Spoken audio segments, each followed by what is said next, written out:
একটা জিনিস খালি আমি কইয়া শেষ করবো।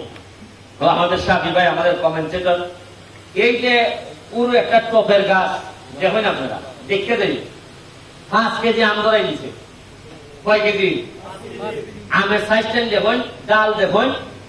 এর মানে যত্ন করলে, গাছের কোয়ালিটি ভালো হইলে, মাটি পুরা বড় মাটি লাগে না, আপনার টপের মধ্যে আপনি এই 5 কেজি আম ধরানি যায়। খালি আজকের মেলাটা এই বক্তব্য তো সারাদিন হইল নই, খালি যাইবার সময় একটু বুঝা দেখে যাই হইল যে এই কিভাবে মানছে ছোট ছোট জায়গার মধ্যে এই আমটা আপনি মিনিমাম এই 70-80 টাকা বেচতে পারবা। দেখতে যাই না আপনারা?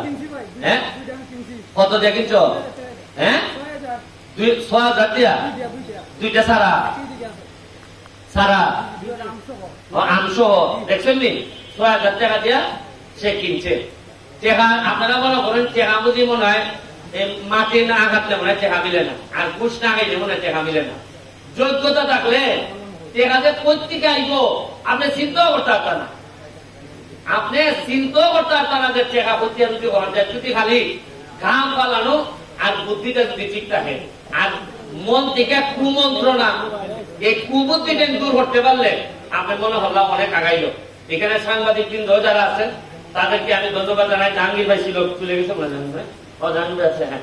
আর এখানে যারা আয়োজন করছেন সবাইকে ধন্যবাদ জানাইয়া, আর হইল কে এই পর্যন্ত আমি খালি আম গাছ আমার ব্যক্তিগত টাকা থেকে প্রায় 65,000 অলরেডি আইছে। কত হাজার আইছে? এটা হইলে এমপি হইবার প্রথম বছর না কমাইছে পাচ্ছি আমি 6 মাস।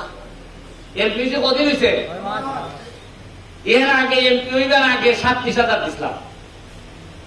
এটাই কিন্তু আপনারা আগামী বছর থেকে পুরা দমে আপনারা সোনাঘাট মাধবপুর আমার অতটা কিনুন লাগবো বলে আমার মনে হয় না। এটার একটা জাগরণ আমরা তৈরি করছি। এখন বাকিটার জাগরণ হইল গিয়া রাস্তাঘাট ডেভেলপমেন্ট হইতেছে, রাস্তার পাশে পাশে সুন্দর করার লাগে আমি আরেকটা প্রক্রিয়া নিব। সোনাঘাটের একটা সমস্যা হইল যে নিজের গরণে ভালে দিক করি, রাস্তা তৈরি কইটা আমার না। রাস্তার গাছের যত্ন সোনাঘাট মাধবপুর কেউ নেয় না। এটা একটা টেন্ডেন্সি আমি বার করতেছি, কিভাবে রাস্তার যত্ন গ্রহণ দেব। এরপরে হইলে আপনারা মরা কয় নদী আজকে আমরা মাছ ফলাই এলাম, মৎস্য সপ্তাহ শুরু হইতেছে আমাদের। এই যে নদীটা পরিষ্কার করণে আজকে প্রায় 1 লাখ ফলা ফলাইছি আমরা। কত লাখ ফলাইছি? এটা কি এমপি সাহেবের ফবালয় হত্যা যুদ্ধ? মনে হয় না। এটা আমরা সোনারঘাটের মানছে এই যে পুরা 3 কিলোমিটার জায়গা যেটা সোনারঘাটের মানুষের কপালও দেখবা ইলাই মারবো, সবাই তো কেউ না কেউ তো খাইব। এই যে আমি একটা ব্যবস্থা করে দিলাম, এটা আমাদের জন্য বড় একটা অর্জন।